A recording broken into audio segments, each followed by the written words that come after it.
Fala galera, beleza? Então aqui nesse vídeo eu vou mostrar a máquina realizando o processo. Serão dois entalhes através do processo V-Carve, no qual obviamente se utiliza uma fresa do tipo V-Bit, que tem esse formato aqui. O nome vem desse formato em V. Essa daqui mais especificamente é de 16 milímetros e ela é 60 graus, ok? Aqui vai ser realizado o processo de V-Carve, é exatamente o mesmo vetor, mas em duas situações diferentes. Vamos dizer assim, vai ser um V-Carve positivo e um V-Carve negativo. Na prática vocês vão ver o resultado depois. Aí também fica o convite para quem quiser participar do grupo que eu criei, que é o grupo do Facebook, que seria o grupo CNC em Ação, voltado para assuntos relacionados a CNC Router de uma maneira geral. Quem tiver dicas, quem tiver dúvidas, fica o convite aí para participar, tá ok? O link vai estar na descrição também. Então vamos lá. Nesse caso aqui eu estou utilizando um MDF laminado de 15 milímetros. O laminado ele é bom que ele dá um bom acabamento na superfície. Quando trabalha com outros materiais, outras madeiras, precisa dar uma trabalhadinha ali depois. Geralmente o laminado ele já fica o resultado final, por assim dizer, sem necessidade de dar um retoque. Só mencionando, às vezes o pessoal pergunta, esse spindle aqui é um spindle de 3CV, tá? 3CV. É aquele mesmo modelinho lá que se compra na China. Então vamos lá. Está zerado ali, eu vou iniciar o processo, eu vou deixar em tempo real, quem quiser acelerar o vídeo aí, mas às vezes o pessoal deixa para ver a velocidade que está trabalhando, como que trabalha, como se comporta. Então, vamos lá.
tá aí, galera, concluídos os dois processos.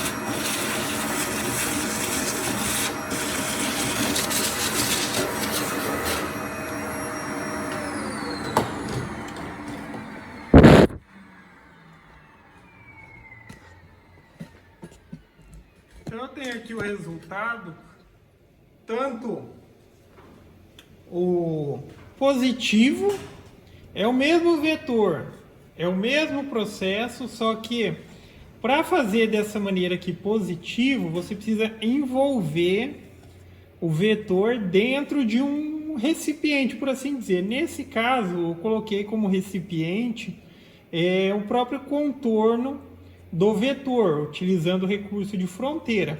Aqui tinha simplesmente o vetor e eu coloquei o processo de V-carve. Então ele fica, vamos dizer assim, esse fica negativo e esse fica positivo, ok? Então são os dois processos.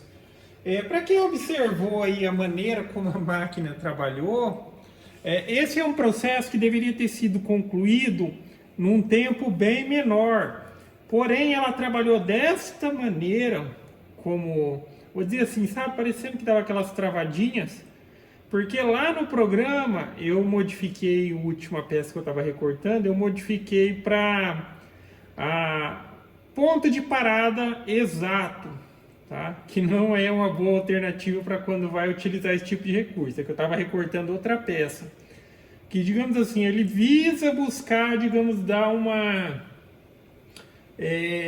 maior precisão quando a gente trabalha com retas e curvas, tá?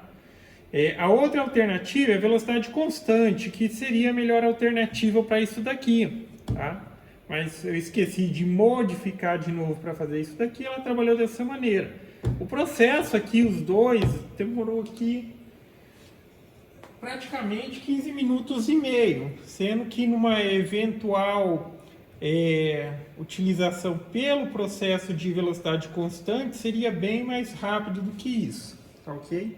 Mas enfim, fica a referência aí dos resultados, processo de V-carve positivo e o negativo. Aqui a gente tem o vetor e coloca lá, ele calcula de forma automática. E aqui o que você precisa fazer é o vetor que tem lá, você precisa colocar um contorno, colocar ele dentro de um recipiente. Daí ele considera o vetor positivo, ele inverte, fica dessa maneira aqui, ó, tá vendo? Então basicamente é isso, galera. Gostou do vídeo? Dá um joinha, se inscreve no canal que em breve estarei postando mais vídeos. Falou!